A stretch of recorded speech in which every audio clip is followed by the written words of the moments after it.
Hello. One of the most remarkable scientists of all time is Glenn Seaborg. Today we are going to go back to relive his life and discoveries with interviews with the scientist. Seaborg was born in 1912 in Michigan.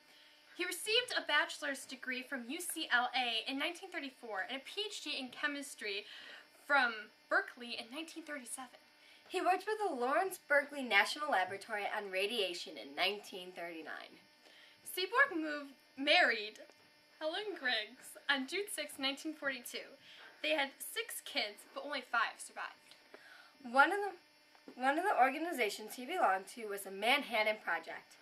The Manhattan Project was a cover-up name for a group of people who experiments with elements of mass destruction. These experiments led to the atomic bomb in World War II. Let's go back to 1942 and see an interview of what Seaborg felt about the Manhattan Project.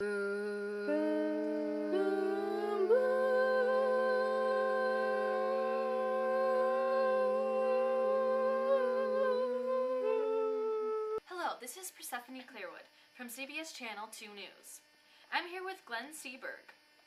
Hello, Glenn. What were the conditions like in the Manhattan Project? We worked 12 hours a day, 6 days a week. I was hospitalized from exhaustion, but languishing in bed provided no relief. The doctors could do nothing but finally release me when I made my fever disappear by removing the thermometer when the nurses weren't looking. That sounds terrible. What did you do in the Manhattan Project? Oh. Hold on. I had helped create the most destructive man-made force ever known, but I was convinced that the atom had even greater potential for peaceful uses. Kennedy was offering me a powerful forum to provide these benefits and for the all-important work of arms control.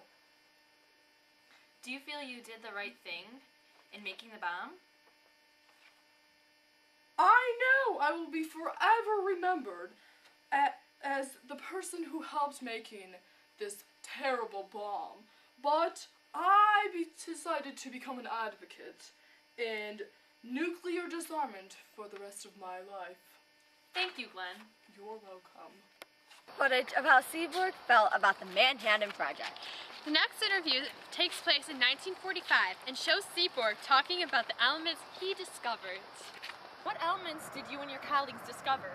Americurium, curium,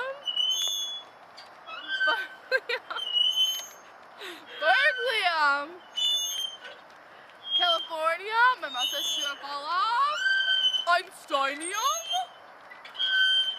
femininum, pendulum, nobilism, and Seaborgium.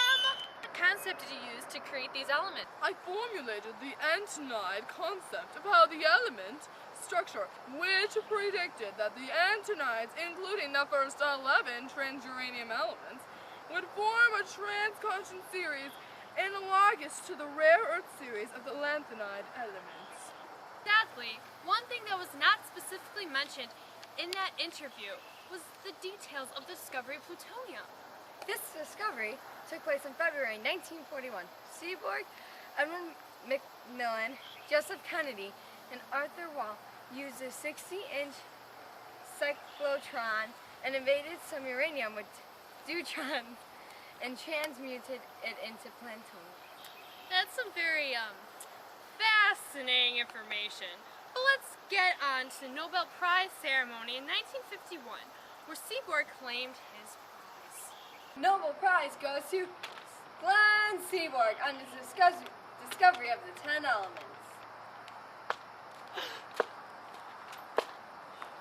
Thank you, you're too kind. Oh, Glenn, you go, son! I love you, Mommy! First of all, I would like to thank my friends and colleagues and my wife, beautiful wife, my 5 children, and everyone else who loves me. I love you, Glenn! I love you too, Mommy! And I would like to have a special thanks for my mother, without whom I would not be here. Literally. Thank you and good night. Sadly, Glenn Seaborg died of a stroke on February 25th, 1999. But many of his accomplishments are still known today. Thank you, and good night. For this play is Alyssa Spees as reporter number 1. Yeah, Alyssa. Okay, get out now, please. Bye. Jenna Griner as reporter number 2. Hey, Jenna.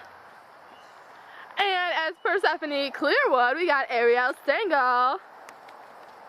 And as the best part ever is Allison Lash as our star, Glenn Seaborg. Mustache.